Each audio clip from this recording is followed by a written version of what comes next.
यह अत्यधिक हैरानी की बात है कि हमारे राज्य हिमाचल प्रदेश में अधिकांश राजनेताओं, प्रशासकों, अधिकारियों और जनमानस को अनुसूचित क्षेत्र, शेड्यूल्ड एरिया और जनजातीय क्षेत्र, ट्राइबल एरिया में अंतर ही नहीं मालूम। इसी कारण जाने अनजाने में हम अपने संवैधानिक अधिकारों और संरक्षणों से वंचित हो जाते हैं। हिमाचल प्रदेश में कहीं भी कोई जनजातीय क्षेत्र, ट्राइबल एरिया नहीं है। ज़िला किन्नौर, ज़िला लाहौल स्पीति, ज़िला चंबा के पांगी और भरमौर उपमंडल अनुसूचित क्षेत्र हैं, जनजातीय क्षेत्र नहीं हैं।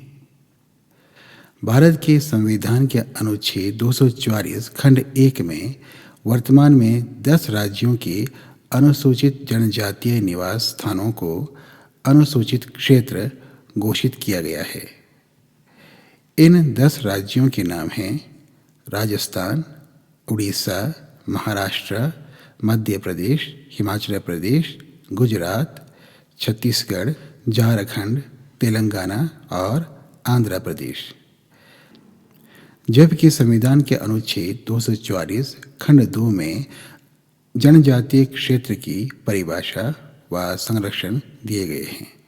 वर्तमान में केवल 4 राज्यों में ही जनजातीय क्षेत्र, ट्राइबल एरिया हैं: असम, मेघालय, त्रिपुरा और मिजोरम। जनजातीय क्षेत्र, ट्राइबल एरिया में एक स्वायत्त जिला परिषद होता है जिसे ADC ऑटोनॉमस डिस्ट्रिक्ट काउंसिल कहा जाता है।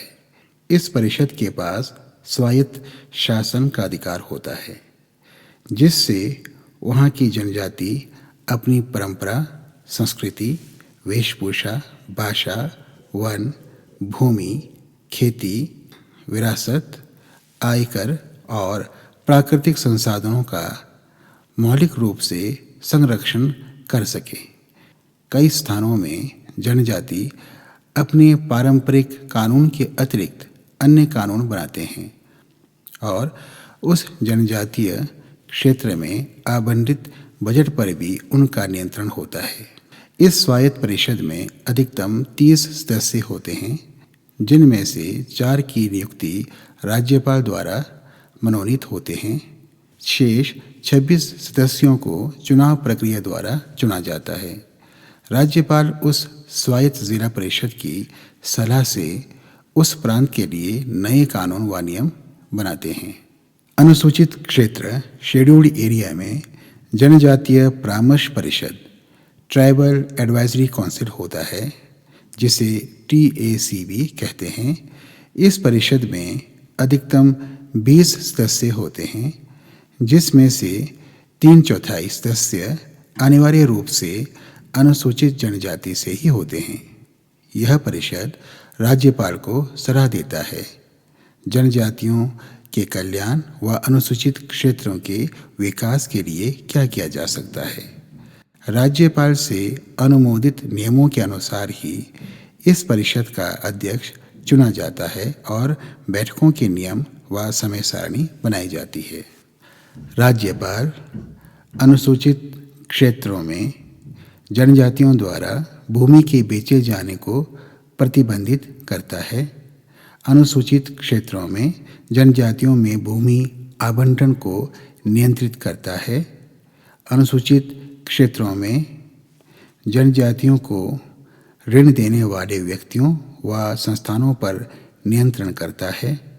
राज्यपाल ऐसे कानून व नियमों को अनुसूचित क्षेत्रों के लिए लागू होने से रोकता है जो जनजातियों के हित में ना हो। ये सभी नियम व कानून तब तक प्रभावी नहीं होते हैं जब तक कि उस कानून पर भारत के राष्ट्रपति की स्वीकृति ना हो।